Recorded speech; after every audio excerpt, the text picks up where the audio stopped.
Target ng tatlong bansa na masimulan ang kanilang mga plano sa mga susunod na buwan. O ayan mga utol ha, mabilisan na yan ha, yung mangyayari na sa mga susunod na buwan. At sana kung ano pa man, alam naman natin no, feeling ko naman kasi hindi natin mapapalayas itong China dyan. Hindi na talaga natin may tataboy. Parang tayo pa yung kailangan nilang maitaboy. Pero sana naman wag mangyari na maagaw pa nila yung iba nating teritoryo kasi meron na silang naagaw. 'Di ba may mga artificial islands sila na binilt na. Tapos pumunta tayo muna dito. Teka lang, click me. Ano yan? Sa Philippines Star Global. Ayan.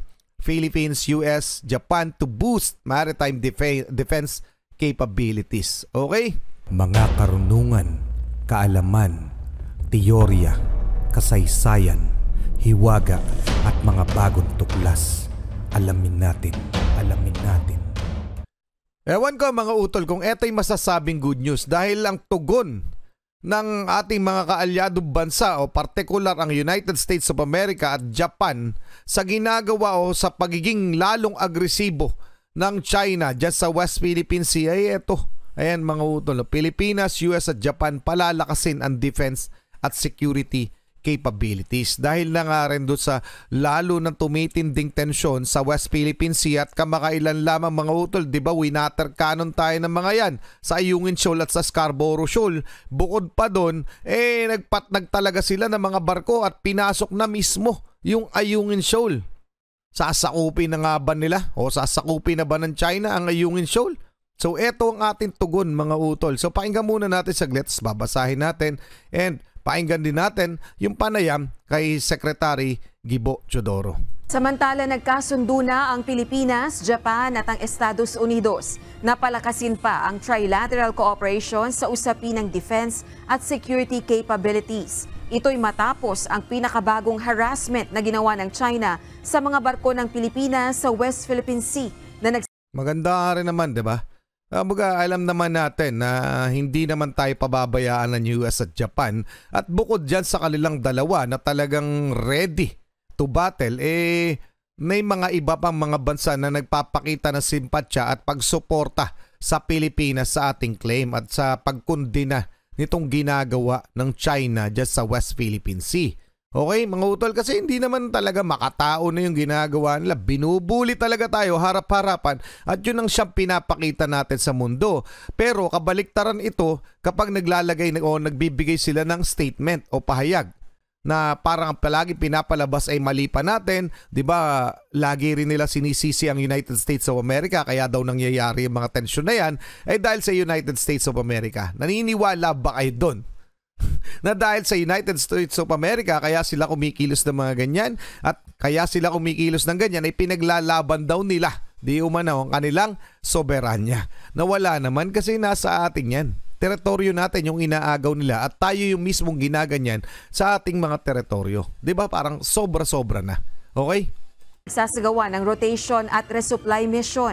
Kaugnay nito, nagkausap na sina National Security Advisor Eduardo Año at kanyang mga counterparts sa Japan at Estados Unidos hinggil sa planong trilateral cooperation. Nice one. Layo ng tatlong bansa na palakasin ang maritime security sa pamamagitan ng pagsasagawa ng joint patrols at capacity building. Gayun din ang tanong ko lang mga utol, ang tanong ko dito kapag ba kasama natin yung Japan at US, kung ano ba man, gagawa kaya ng ganyan ng China? Kasi yun yung inaantay ko mangyari. Kung haharang sila, mambabangga sila, iwawater cannon nila ba? So yun yung gusto kong malaman. O kaya lang nila pag mag-isa tayo dahil alam nilang kayang-kaya nila ang Pilipinas. Tapos ang matindi nito mga utol, lilinawin ko lamang ito para sa mga Pilipino na nagtatanong kung bakit hindi pumapalag ang Pilipinas sa ginagawang water cannon ng China, sa mga harassment ng ginagawa ng China. Kasi po mga utol, ang mandato po nila ng mga personals, sa mga PCG personals natin at mga crew ng mga barko nagre-resupply, ang mandato po nila ay maximum tolerance. Okay? So ibig sabihin, sa madaling paliwanag nito, hayaan kung ano man. Kumbaga hanggat kayang iwasan ay iwasan. Yun. Ganon mga utol, maximum tolerance. I-tolerate yung ginagawa ng China sa maximum, di ba? Grabe, di ba mga utol? So, Tuloy muna natin, tapos basahin natin yung article tungkol dito. Ng humanitarian assistance, disaster relief, cybersecurity, critical infrastructure protection at economic security. Target ng 3 bansa na masimulan ang kanilang mga plano sa mga susunod na buwan. O ayan mga utol ha, mabilisan na yan ha, yung mangyayari na sa mga susunod na buwan. At sana kung ano pa man, alam naman natin no, feeling ko naman kasi hindi natin mapapalayas itong China dyan. Hindi na talaga natin may tataboy. Parang tayo pa yung kailangan nilang maitaboy. Pero sana naman wag mangyari na maagaw pa nila yung iba nating teritoryo kasi meron na silang naagaw. 'Di ba may mga artificial islands sila na binilt na. Tapos pumunta tayo muna dito. Teka lang, click me. Ano yan? Sa Philippines Star Global. Ayan. Philippines, US, Japan to boost maritime defense capabilities. Okay? So, eto na yung nilalaman, no? The Philippines, the United States, and Japan. Teka lang ito'y tugon dahil sa aksyong ginagawa o sa aggression ng China sa West Philippine Sea, sa paglala nito. Okay, ito na yung tugon ng Pilipinas, ng United States, and Japan have vowed to strengthen trilateral defense and security efforts to maintain a free and open maritime order in the face of reckless and provocative actions of Chinese vessels in Philippine waters. So, take note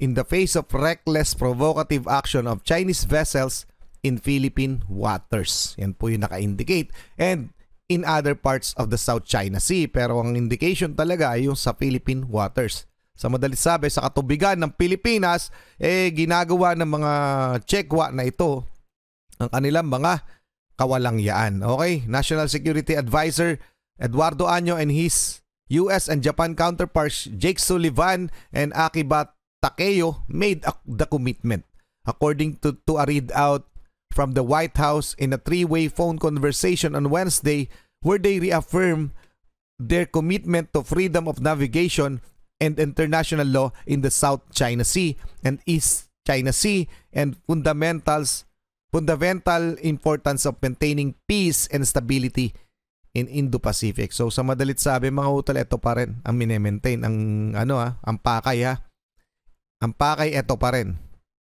I-maintain ang peace, ang kapayapaan at estabilidad sa Indo-Pacific region. Hindi po para mag-retaliate o gumera sa China. Yan po yung malinaw Para lamang matapatan rin yung ginagawa ng China. Pero hindi po para kay sumugod. Okay? Hindi ba rest back? Well, anyway, the trio expressed their concerns over China's recent dangerous and lawful actions in Ayungin, Second Tomas Shoal, and Bajo de Masinloc, also called Panatag Shoal or Scarborough Shoal in the West Philippine Sea, and called on Beijing anew to abide by the legally binding ruling in 2016 of the Permanent Court of Arbitration based in The Hague, invalidating China's massive claim and reaffirming the Philippines' maritime entitlement. So, reaffirming yung ating claim dun sa inaagaw ng China. Pero mga utol, ang masasabi ko talaga hindi natitigil ang China sa mga bagay na yan. So dumako naman tayo sa masasabi ni Secretary Gibo Teodoro tungkol dito sa pahayag ng ating Defense Secretary. Ito na yan mga utol, no? Pe-play na lang natin. Okay? Started doing things differently starting this year. Remember that we only have stood up to China firmly and consistently this year, beginning with the resupplies to Ayungin, no? And so we have to continue this momentum.